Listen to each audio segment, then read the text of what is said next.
तो ये हाल है इस एसी का, ये पीछे लगा हुआ हमारे। तो ये दिक्कत बहुत ज़्यादा आ जाती है, होटल्स में मिलती है मैक्सिमम। तो सर्विस करेंगे ठीक हो जाएगा, बाकी गैस वगैरह इसकी बाद में चेक करेंगे। बट ये है कि ये इतनी गंदी कॉइल्स इसलिए होती है होटल्स वगैरह में, क्योंकि बुक होते हैं रूम तो यहाँ हुक्का भी चलता है, सुट्टा भी चलता है, और क्लॉग हो जाते हैं। और टाइम से फ़िल्टर्स ये लोग बिल्कुल साफ़ नहीं करते हैं, मैं आपको फ्रैंकली बताऊँ।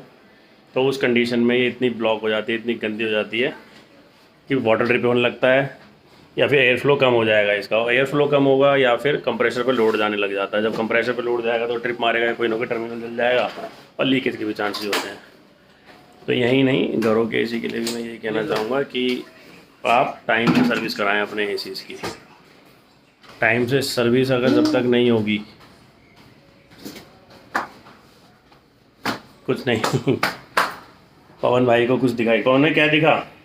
कान खजुरा दिखा, इसलिए इन्होंने मेरे अभी थोड़ा डिस्ट्रैक्ट कर दिया, मुझे मेरे पैर के ऊपर चढ़ रहा था, मार दिया इन्होंने। तो घरों के लिए भी मैं यही कहना चाहूँगा कस्टमर्स को कि घर पे भी एसी की coil time to time check करें, खुद करनी होती है। ये सर्विस सेंटर से कोई नहीं आएगा, या हम जैसे मैकेनिक एकदम से हमें भी नहीं पता कि क्या हो रहा है उसमें। तो अगर आपको एयर फ्लो कम लगे, कूलिंग कम लगे, या वाटर ड्रिपिंग की समस्या, तो वेरी फर्स्ट पहले उसके फ़िल्टर्स चेक करें। फ़िल्टर्स चेक करने के बाद जब फ्लैप को उठाएंगे तो ऑब्वियसली फ़िल्टर करने के बाद आपको कूलिंग कॉइल भी दिखाई देगी, ड्रेन ट्रे भी दिखाई देगी। तो आपको सारी चीज़ वहीं पता लग जाएगी कहाँ इशू है। अगर सब कुछ क्लीन है देन ऑब्वियसली हमें कॉल करें, या फिर सर्विस सेंटर को, या टेक्नीशियन जो आपका नोन है जिसको आप बुलाते हैं, या सर्विस सेंटर जहाँ से आप अगर कंपनी से काम कराते हैं।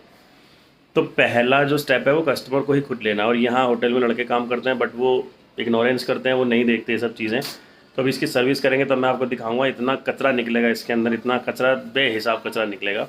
तो अभी हमारे पवन भाई तैयारी कर रहे हैं पंप लगाने की, इसकी जेट पंप से ही सर्विस होगी और कोई ऑप्शन नहीं है। केमिकल हम नहीं डालते हैं, कस्टमर्स के लिए भी है ये, हम केमिकल यूज़ नहीं करते हैं, स्पेशली स्प्रे वाला। जो आजकल नाम नहीं लूँगा कंपनी का, उन्होंने सबको आदत लगा दी है कि स्प्रे से कराएं। निरा तेजाब है वो, मैं देसी भाषा में बोलूँ तो उससे कॉइल ख़राब ही होती है, चमकती नहीं है। जैसे पहले हम कहते थे ना सोना नहीं धुलवाना चाहिए, वही चीज़ है, उसकी परत उतरती है तो परत उतर जाती है।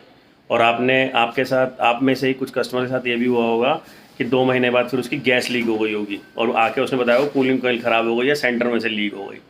केमिकल की ज़रूरत नहीं पड़ती है, कोई फॉर्म की ज़रूरत नहीं पड़ती है, बिल्कुल बेकार है। हाँ, बहुत ज़्यादा दिक्कत हो कॉइल के अंदर तो कॉइल शाइनर आता है, कॉइल सेवर या कॉइल शाइनर आता है, जो स्पेशली कूलिंग कॉइल से बड़े प्लांट की कॉइल के लिए बनता है। और वो भी 60-40 के रेशो में, 40% वो केमिकल और 60% वाटर उससे होता है। वो एक्चुअल में शुरू से चला आ रहा कॉइल शाइनर।